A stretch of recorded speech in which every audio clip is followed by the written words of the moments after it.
off more than I could just. Yeah. Seems unlikely. We'll start. Do you want, the two of you want to come together to the table? There's another chair there if you want to pull it up. We're gonna go back to thinking now about. You can start. I'll move. Started out the day this morning talking about current use, and here we are back again. And we've got a couple of folks from the tax department, Jill Remick, who I think we saw last week, learning a little about current use. And then we've got Deputy Commissioner Samaroff with us as well, who I don't think we've met before in the committee. So we'll go around very quickly. You know who I am, David Durfee, Shaftesbury. We'll just go around and make sure you know the rest of the folks. I'm Roger Graham, represent Orange 3, which is Lansdowne, Chelsea. Jed Lipsky, Lamoille 1, represents Stowe. Henry Pearl, represent Danville, Beecham, and Cabot. David Templeman, Brownington, Barton, and Westmore. Josie Levitt, Grandisle, Chittenden, all of Grandisle County, and a little bit of West Milton. Mike Rice, Bennington Rutland District, Danby, Dorset, Pine Grove, Mount Tabor. John O'Brien, Royalton, and Hubbard. Esme Cole, Windsor 6, Hartford. Heather Supnut, Windsor 4, Barnard, Concord, Bridgewater. And we've got one guest in the side of the room. Oh, good afternoon. Jared Carpenter, representing the Nature Conservancy on land use issues, but I'm often in this committee representing Lake Champlain Committee on pesticides and water quality issues. So. Nice to have you. Thank you. All right, well, welcome. We'll let you jump right in. Thank you. Really appreciate your time today. Jill Remick, Department of Tax.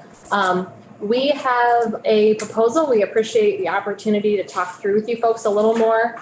It's specific to current use and the penalty for withdrawing land from current use, also known as the land use change tax.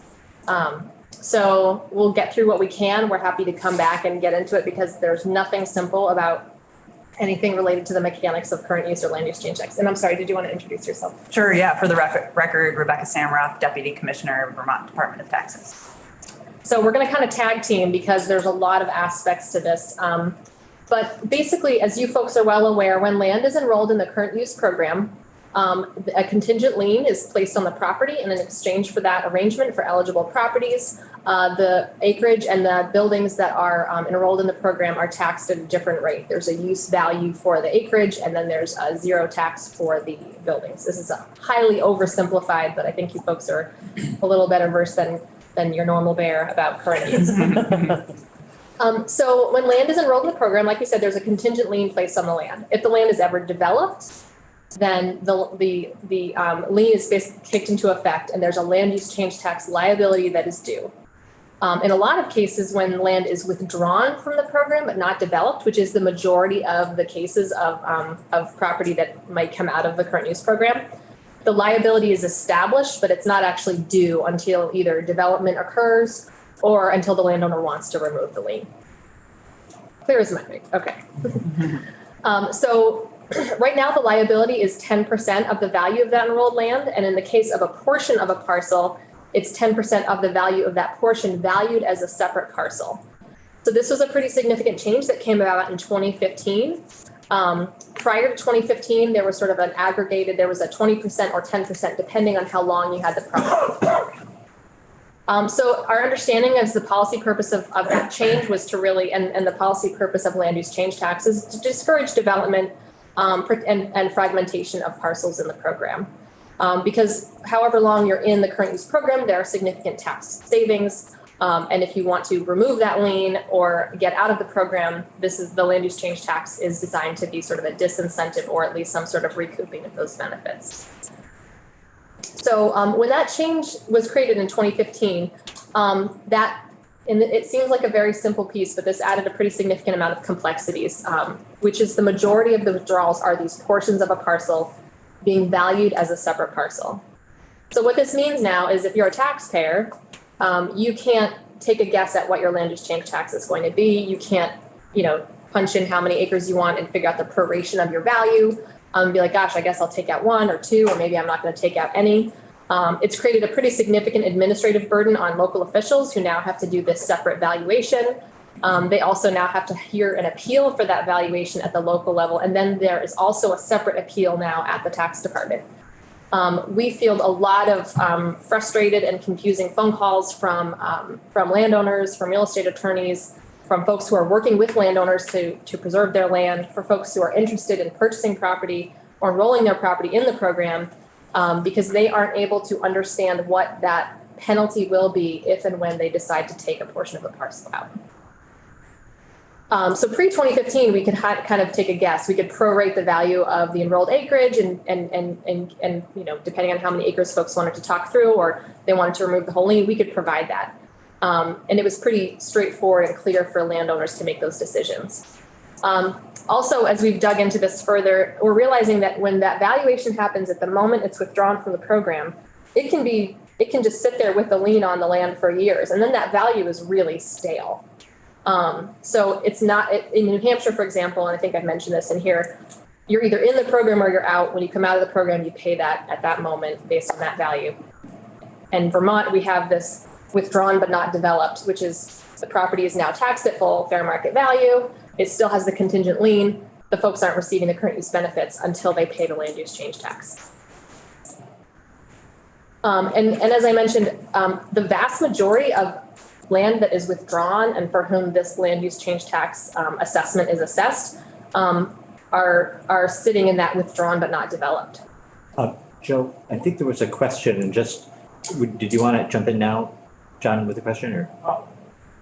I can leave it up to them. I mean, I just wanted to know what's the narrative behind this 2015 change? You sort of want to go back now. Sure, and I was still at the education department, so it preceded me by several months, but I think it was found that 10% on the proration was too lenient of a penalty. It was really not much, and especially the more acres you have, that penalty becomes a lot less significant. There was 20% if you'd been in the program for less than a certain period of time to kind of be like, no, you got to leave it in here. You can't just put it in and then take it back out. So our understanding is it was really meant to be like a real clear link of the penalty of removing that land from the program based on how much you're actually taking out and the value of what you're actually taking out. Right, because you can imagine you're taking out 2 acres of road frontage or 2 acres with a fantastic view from your ag land, but then you've got 15 acres of not so great, right? There is a separate valuation for those pieces that come out. So in theory, it does make, it makes a lot of sense. But in practice, the more we dig into the data, it's pretty significantly all over the map, and it's really difficult, if not impossible, to actually administer, and it doesn't feel particularly fair or equitable. So what has happened as a result of that is, this requires the listers to do this unique assessment outside of sort of trying to not pay attention because they're supposed to value it as a separate parcel. So not paying attention to roads, to frontage, to zoning, right? So a lot of these parcels might be a small parcel, but if the zoning is a 2-acre, 5-acre zoning, for example, they've actually got to value that as a subprime parcel. And so it's actually a smaller liability than we think the legislative intent was, for example. So the resulting tax liability, when we have data folks who have really crunched this, and Rebecca will get into this more, is really pretty all over the map. It's really not consistent. It's not particularly equitable. It's impossible for folks to predict. It's impossible for us to sort of articulate the impact that it has had. So just as an example, one of the calculations we thought of is, okay, well, let's see what the effective tax rate is if you translate this current methodology into a tax rate. So for a fair chunk of folks in this particular window of analysis, it was under 10%, which probably was not the legislative intent. And there's a whole bunch that are 11 to 20, 21 to 30, and then a whole bunch that are much more than that, including there was at least one that was over 800%. There's quite a variety, but there's several that were over 300%. So again, if you're a landowner in this program, you really can't estimate what your liability would be. And the chairman of the Current Use Advisory Board, John McLean, who's a forester, who's been in this business a long time, has also said his concern and his reason why the Current Use Advisory Board supports us coming to you folks with this is that they also think it's a deterrent for folks to enroll in the program. Because you can't say, all right, if I'm putting in my property and I'm putting this contingent lien on, do I have any idea what that liability is if I do in the future want to take it out? you don't really know. So, Jill, can you just back on this slide there, yeah. So I'm not entirely sure that I understand what we're looking at here. Could you just pick one of those bins and I like say 41 to 50, it's got 61 returns in there. So what does that mean exactly for a 41 to 50% equivalent tax rate? Great. I'm glad we're pausing here because this is a lot of modeling going on here. So this is like looking at, if there was a tax rate applied to the prorated value of your acreage, like, if you have like a 100-acre parcel, each acre would be worth the 100th of that. So if you applied a tax, so looking at a current land use change tax liability, if you tried to say like, what is the equivalent tax rate this would be if that rate was on my prorated acreage for the example you just gave, we have 61 cases in these years where it would be equivalent to being taxed at between 41 and 50%, like that rate on your per acre value. And so the fact that these bins are grouped this way, so we can share this data without bumping up against our confidentiality considerations. We can't talk about individual taxpayers here, but those bins, the one at the bottom and the one at the top, contain a big span. Like there's a ton of these that have that rounds to zero is the percentage of the rate applied. Where other folks, as Jill mentioned, we've had stuff up above 800% is the effective. It's a percentage of the value of the value of the parcel that's being considered for withdrawal. It's like the land use change tax you paid would be as if you paid 50% tax rate on the value of that land. To remove it. But the current practice is that in an ideal world, when this actually happens fluidly, like is a lister or assessor comes to your property, revalues just the couple, handful of acres you've taken out as if it's its own standalone thing, and then applies 10% rate to that. But if you think of it, if they weren't going out to do that individual assessment and it was just a prorated value of your whole acreage, but just applied to the 5 acres you're taking out, say, then this would be kind of the equivalent tax rate that, we're saying this is what you owe on it. So some people are paying an 800% rate on the value of their property.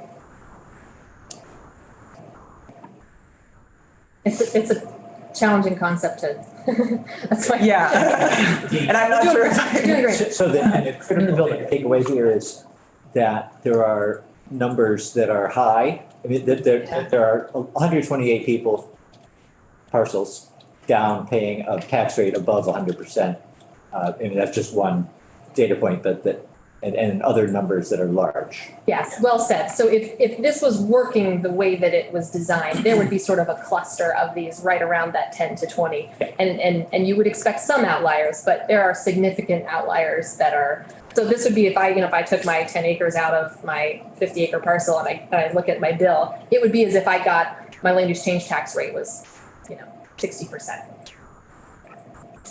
And that's, part of the goal was definitely the value as a separate parcel was designed to make this a higher penalty.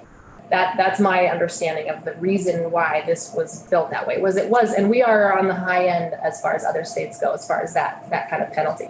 But what this is showing is it's really inconsistent and it's pretty all over the place as far as what that impact is actually having on taxpayers. It's not predictable. And meanwhile, the equity concern, another way to think about an equity concern is that someone who's just withdrawing their entire parcel from the program, like they have a standalone parcel, they just want to take the whole thing out. It's going to be 10% for them. They're not going to be in this mystery, situation of which bucket am I going to fall in? Right. It'll always be 10%. If they take the whole parcel. If they take the whole parcel. That's regardless of how long it's been rolled. Yep. Representative Rice? Yeah, so the ones that are at that high end, the 100, 200, over 300, are they ones where they're taking out,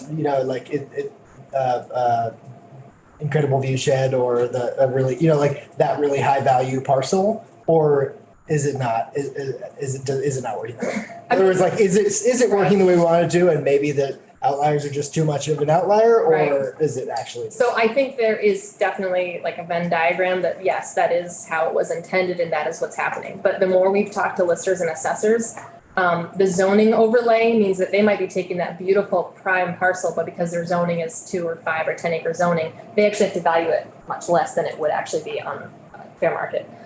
We've also heard listers and assessors that say they value it differently depending on what they think the person is going to do with it, which is intent, not highest and best use. Like if they know they're putting in a solar array, or they know they're putting in a Dollar General, they're gonna, and that's not how fair market should work necessarily. So yeah, it's not just that it gives some folks an exorbitant tax rate, but it also is having possibly the opposite impact where listers are valuing them lower because of these limitations. So we don't have a way to like guarantee 100%. That's why we do look at these as the values come in, and our staff will kind of like double check with the lister, like, did you really need to put $900 in here? But like, there are examples, and I know one of the ones that our staff mentioned recently was a very nice parcel that does have a view and does have a right of way. But because they were like, I'm told to look at it as a separate parcel, then it looks like a landlocked parcel. So they valued it lower. So there's that kind of practice that is totally understandable, but I don't know that it's actually having the intent the legislature wanted, and it's making this really inequitable depending on what town you're in and how this is interpreted. So yeah, I can hop in here if you want. Yeah, just like one more slide to put this in context. Just thought it would be helpful to kind of see like looking in buckets down the side. These are just based on how many acres were withdrawn in these examples, and you have the average current tax just to get a sense of the magnitude. But also if you look at like the minimum and maximum for those buckets, you know, a lot of variation there just within the data set we were using to do this modeling. So you can imagine if you are, not to linger, but if you are making a decision about what you want to do with your parcel, or if you're making a decision about whether you want to purchase a parcel contingently, and you won't know what level of tax liability comes with that, it's difficult. Okay, this is from the annual report, which I think we might have shared with you folks, hopefully, just showing the change over time. So, and there's a lot of interesting stuff in here just about sort of the process of time. And then you can see, and I think 2016 was the first year the new administration actually went into effect. And that's why our data is a little uncompleted before that. But you can see the land use change tax revenue continues to go up. The second or the third column rather, the land use change tax passed on to the municipality. So you might recall the municipality, one of the pieces of that law that was designed to sort of incentivize listers to do these valuations was that they would get 50% of the liability up to $2,000 of the tax collected.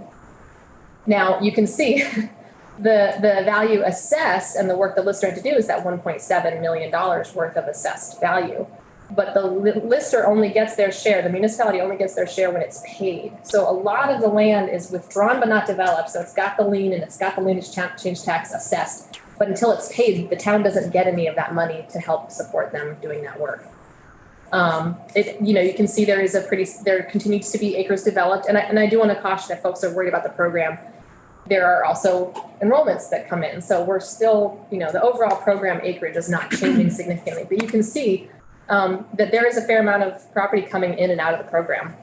And those acres withdrawn and not developed, some of those just get reabsorbed into the program. Like they're withdrawn, there's a sale, a transfer, something that isn't development, and then, or like they're withdrawn because someone hasn't filled out their annual paperwork, right? Like, so a lot of things end up in that bucket. And under current law, that assessment work is still supposed to be done at the town level with the appeals process, et cetera, et cetera. But it's only those, acres developed that we get a paid tax liability on. This is Representative O'Brien. I was just thinking back, this also, there's variables based on whether it's ag land or forest land too, right? Because they're starting at different points. And so what you're getting charged on potentially, if I took 2 of pasture and 2 of forest, depending on what my future home might be on, right? That percentage change, right, would be different because we're starting from the current use of it. It's different than the fair market value of either of those, right? I think I understand. That's true. We haven't seen any percent change stats yet. Yeah, is the only thing, yeah. Yeah.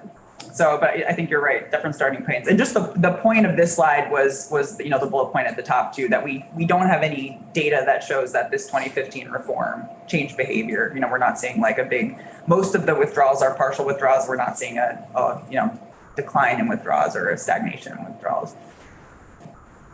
And there is a big difference between development in the context of how it's defined in current use and withdrawing, right? There's a lot of instances where acres are withdrawn, are very much still in use, and they might be purchased by someone that's then going to pick up that forest management plan or going to pick up that ag. Whereas development has you have developed it, you have broken your forest management plan, you have that is pretty clear cut, and you can understand why you get that penalty. But this sort of gray area that's tagged onto this contingent lien is not necessarily related to the use of the property. This is my personal line, so I'll move quickly through this. So again, back to the point about if you're a landowner and or somebody who's interested in property or wanting to help someone who's working on their property, the time it takes for our processing from the time we request the value from the town. So when we say, okay, this property is getting withdrawn, we need the land use change tax developed, we send our little message to the town. The average number of days it takes to get that back is 60 days, and the maximum was 634. Wow. And I'm certainly not in a role that I want to be digging local folks. I had a conversation with the Vermont Assessors and Listers Association, and some of them said it takes us a long time because this is complicated to do, and we're trying to do our due diligence. But there are a lot of, I'm sure you've heard, there's a lot of municipal vacancies around the state, and I definitely think that's contributing. So we can call and email all we want, but there may not be someone at the other end. But you can imagine if you're someone who is dealing with something with your property, or you're interested in purchasing property or trying to close on your property, or you're trying to decide what to do, and you're waiting 2 months to even know what that liability would be. Doesn't feel like good and transparent taxpayer service. And then the second piece is, for 224 of these, we've had to send out multiple reminders. And then for 143, we've sent out 3 reminders plus a phone call, trying to get these values. So this initially sort of came up as something I wanted to raise with leadership and talk to you folks about in the Current Use Advisory Board, because we were hearing a lot of concerns from landowners in the program, but also we were experiencing this really challenging part where we're sort of helpless waiting for these values to come in. And then the more we dug into it, the more we realized there were some actual significant inequities and issues that we needed to raise. Representative Levitt? I was going to say, 2 of those years were COVID years. Mm-hmm. So it looks like it's getting better. A little. Oh, I see what you're saying. Yeah, the 2022. Yeah, and also I think I mentioned it here too. The 2 years of COVID were our 2 record years of current use changes. Right. A lot of people transferring land, Right. purchasing land, selling land. So those last 2 years have actually been our record number of processing. So yes, that's a really good. Representative Rice, is it a question? Yeah, relatedly, I was just wondering if we could see the data from before 2020, from before COVID, that be 15 to 19 or whatever, to see if it was in line with that or if it was better or like 2022 or even better than that. And then also just to understand that this piece, the sort of from you to the town back to you, did not have to happen at all prior to the 15 change. Exactly. Yeah. That's fundamentally why I wanted to raise this. I feel like it was chugging along before 2015, and there was definitely some concern that it was too lean of a penalty. But what it has introduced is this unintended cycle and delay. Because like I said, there's also appeals. There's now the landowner can appeal that value at the local level, and then they can appeal the tax and the value at our level. So it can be months before this is actually resolved. And appeals are included in those maximums? No, actually, this is not including appeals. Yeah, this is just getting the value. This is getting the value. And while we're whining, I just feel like I have to make one comment, which is not the most important one, but for a department that boasts an average cost to collect $1 revenue is 1 cent, like this is the product of a big averaging analysis, the land use change tax stands out for us in that it costs $1.60 in our department operation to collect $1 of tax. And I know that efficiency isn't the only consideration, especially when a tax is being used as to a policy end, like as a deterrent or as something that discourages something, but it just feels like a relevant point. Representative O'Brien? Just one other comment that must strike fear into you is with all the reappraisals that are now legally down, that's gonna wipe out listers for a huge amount of time. Yeah, there's a real, I would say, crisis of just finding folks to do this work at the local level. This is just another symptom of that. Yeah, it's not a fault, it's not an intent, it's just the reality that, and you know, we also analyze, like, we have certain things town clerks have to record in our systems, like property transfer tax returns, the liens for current use enrollment and removing the liens. And it's not just small towns that are having a hard time finding folks to do clerk listing and assessing work. It's a lot of Vermont towns are struggling. So we have spent a lot of time analyzing this, so we're really excited to just be able to present this problem to you as something that we've observed. We would like to have the legislature consider simplifying that calculation somehow. So basically, it becomes something we can administer that is transparent, but still meets the policy goals that the legislature intended. So in the case where there's a partial withdrawal, and to be clear, that's the vast majority. They're not all, but the majority of these are partial, because partial withdrawal doesn't just mean a partial of what you have enrolled. It's actually, if you have excluded acreage or if you have excluded properties like a house site. So basically, a lot of the properties in current use are subject to a partial withdrawal. So we're trying to find a way that would represent the policy intent of the sort of higher penalty that was intended in 2015, but have it be something that we can actually administer in joint and with transparency in without relying on that separate valuation, and then standardize it across municipalities so that it can be fair, transparent, equitable, predictable for landowners. So we are proposing going back to the proration aspect that was before 2015. So basically, whatever your enrolled acreage is, whatever your property value is, then whatever you're taking out, we prorate that value. So it's something the computer can do for us, and then you apply a rate to that prorated value.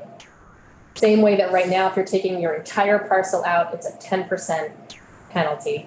You would be able to know what that penalty would be. Yeah, take half your parcel out, 50% of the value of the whole parcel is what we're talking about, as a very simple and example.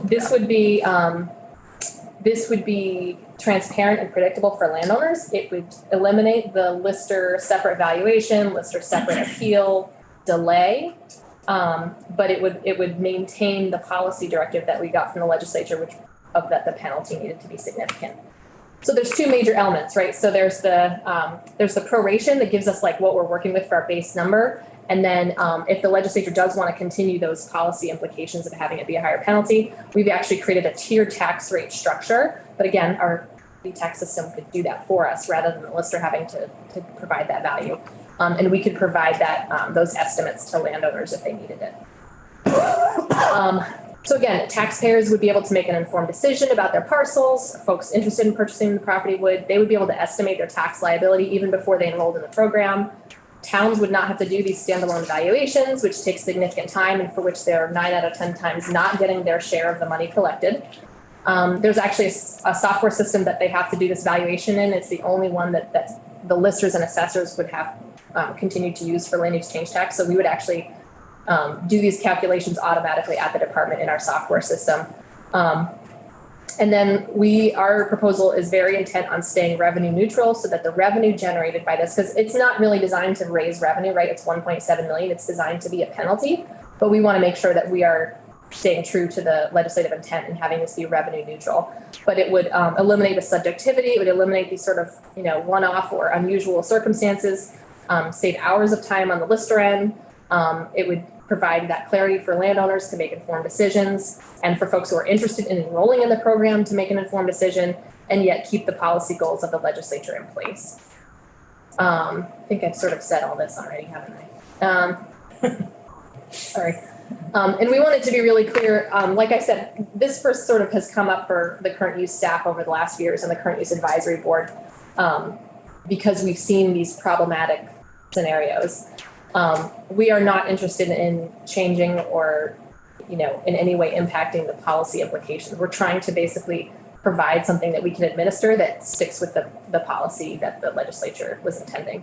And we also, as I said, we're trying to be revenue neutral. So there would be some financial savings as far as lister time, staff time, delays in real estate transactions and things like that, but it's not expected to be, it's designed to be revenue neutral. And just I have to be really clear, I'm sorry, I'm running out of time. I think I've said a lot of this already. We're trying to be more efficient, we're trying to be transparent. We really are hearing pretty regularly the frustration from folks who are interested in the program or in the program that they really don't know. There's a lot of really difficult cases that I know there's a lot of folks who would love to come in and talk to you folks about this, including the current use advisory board, about the real inequity and the real hardships that this has created for some folks who really aren't able to, who don't have $30,000 sitting around to spend on their land use change tax bill.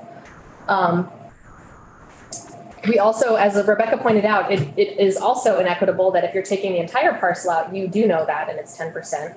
But if you're taking out even the majority of that or less than that, then you don't know. And so it's another disincentive to enrolling in the program, and also makes it pretty inequitable, and it might incentivize the wrong kind of behavior if the intent is to keep folks in the program. We spent a lot of time talking with all these various constituents.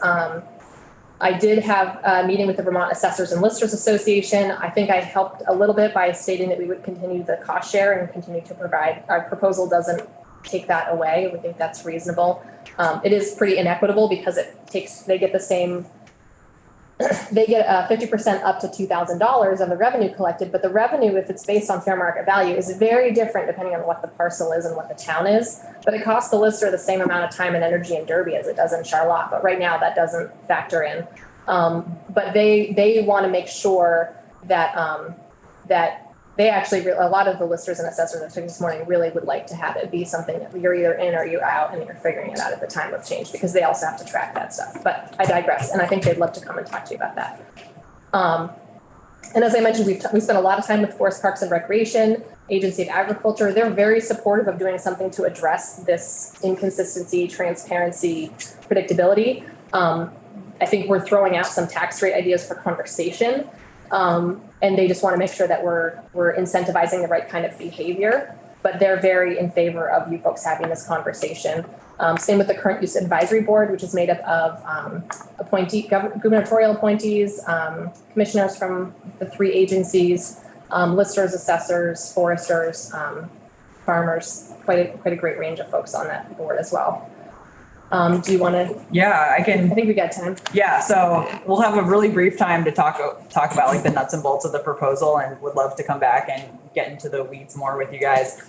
So basically, Jill talked about having a set established rate that would be, transparent and predictable for folks of what would be applied to their acreage. And as Jill also said, we these aren't like the rates we're proposing here aren't like our policy decisions. We're just actually looking at this will be on the next slide, like looking at the average impact of folks in certain scenarios. And the scenarios are, if you look down, the vertical axis, these are buckets of enrollment size. So we're looking at folks that have enrolled 25 acres or less, between 25 and 90, or more than 90 acres. And then we have those same buckets for variable withdrawal sizes, 25 and fewer, 25 to 90, and more than 90 acres. And this is like, so these are our proposed rate structure. Then like how to read this would be, if I had, let's say 30 acres enrolled, so I'm in that, that middle row, and then I'm interested in taking out 25.5 acres of that, then I would be, and I'm looking at my half of my parcel, which is $50,000. We'd apply a 20% land use change tax rate to that prorated value. And these are big numbers. They seem a little eye-popping, but they're what's playing out in the data. Like these are like basically the average experience of folks in these situations right now. And then this is kind of like new to me as someone. I'm usually like thinking about income tax and sales tax and stuff, but as I've learned about property, and Jill, please like describe this better if I'm flailing, but there's kind of like a bulk benefit to land valuation. Like if you have a giant parcel of hundreds of acres, your per acre value is much smaller than if you have like a 5 acre property. Then your per acre value is pretty substantial. So like that's what you'll see as like the trends in these rates, like why they're going down as we're talking about bigger and bigger acres withdrawn. That's just mirroring the current system and how this is playing out on the ground today in current law. So we can come back to this whenever. These are our proposed rates. As a starting place, these rates get us to 99% of the revenue that we're raising today. When we look at like, had all the land use change tax bills that we've received in the past, I think we're looking at 2018 to 2021. In that whole time period, if those were all paying on our system, which is, these values, these rates on a prorated value, it would raise 99% of the same revenue as we got during So I just think it's really, like you said, the 60% is like, wow, that's what's happening. But if you look at what that applies to, if you have a 100-acre parcel and you're taking out 2 acres, right now it's being valued as a standalone parcel, and so it's higher value. But out of the portion of that overall parcel, that's actually really small. So if we just went back to proration and 10%, then the folks that have a lot of land and are taking a tiny bit, it's a very small tax liability. So in order to calibrate that to get at the penalty, it's 60%, but it's only of that prorated acreage. So it's not that it's 60% of the value of that whole piece or that, so it looks scary, but that's what's happening now, and that's how we can get at that same thing. That's where that, and as you can expect, right, the folks who wanted to make sure that we didn't inadvertently ding was that we didn't want to have the very small parcels that take out the very small amount. The way that it was structured previously was not particularly friendly to that group. And so we're trying to, this is where the data has sort of led us as far as how do we replicate the practice based on acreage. And you don't have to believe us, you can see it right here. So this is like real deal current average equivalent tax rates for the land use change tax charged on folks. What you'll see here though is that I did add another bucket, the 2 acres or fewer. You can see that those 2 acres or fewer, have a much different experience than the rest of that under 25 bucket. Just like for simplicity, we presented and modeled this version of things, but because 2 acres is the house site acreage, this is like, kind of like what's considered, your house site, like the area around your home. In other areas of tax law, it's a common withdraw amount. And so we just wanted to have this available to you guys in case there was an interest in making some policy decision about how these, like an even smaller bucket would be treated, but we weren't sure what that would be. Like, is it, we really want to disincentivize just carving out 2 acres from a big parcel, in which case you can see current law, if you're taking 2 acres out of a parcel that where more than 90 acres are enrolled, you're seeing a pretty big effective tax rate, 142%, and that's the average. So there's, outliers on either extreme. Or, it might be like Vermont, like we're seeing this as a way to, maybe discourage parcels that could become homes a little less given the current housing situation, and, just weren't sure where folks would fall on that. So I'm presenting that data, a long way to say I'm presenting that data so you guys can see it, but our current proposal just mushes those 2 acres in with the rest of the 25 and under bucket, but happy to, consider those.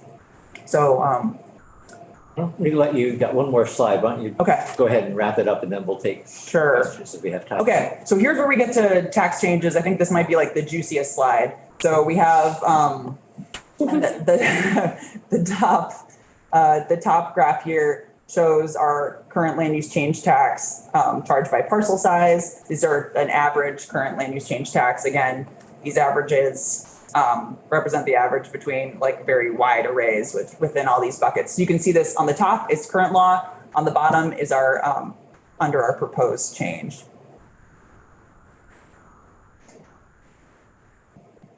Underneath is the Yeah, exactly. Okay. This is number of parcels in each of those. No, I'm sorry. This is the average tax bill. Oh, yeah, okay. Yeah. Oh, wow. We should probably put dollars on there. Oh yeah. I've been taking notes on how to improve this. Yeah, these are dollars. These are the actual tax. Thank you for that. So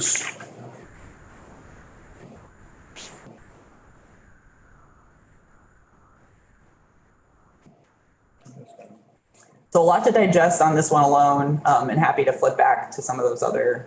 Well, Representative Rice had a question maybe on the previous slide.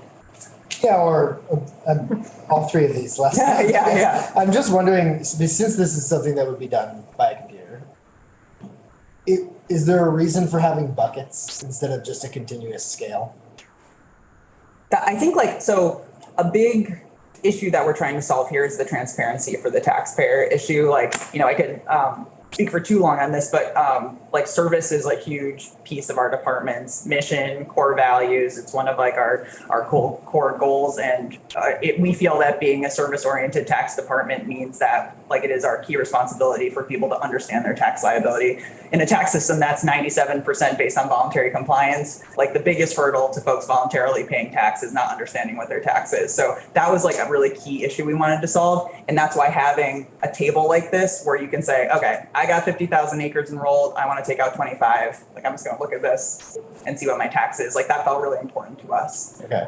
We did try a one rate is how when I first came in. Yeah. I was like, oh, we'll just have a higher rate. But that actually has a really disparate effect depending on how many acres you have and how many you're taking out. Well, I guess my question is more, instead of having 25 or fewer, 25.01 to 90, why not just, you could still show a table, but it would be 1, 2, 3, 4, 5, 6, and it would show your rate. Because more columns and more rows. Right, more columns and more rows, because, no one would ever only pull 25 of their 90 instead of 25 and a half. And then cutting in half their penalty, right? So just sort of, why not sort of establish that scale so that you're not having these huge cliffs from one bucket to the next? Like a tax table. Yeah. That's a great idea. It's possible. I will acknowledge there were cliffs in this, but they're also, the cliffs are a little more dramatic, but they do kind of, follow what's the assessment practice. Yeah, but that's totally feasible. And if, a trade-off was, having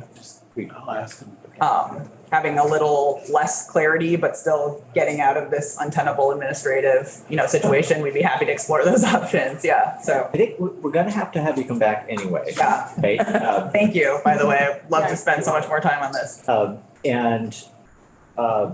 Why don't we stop there? Are you available later, tomorrow? Because I know we have some time tomorrow, but if that's not the case, You can look and what you folks have versus, because I didn't work. Okay, all right.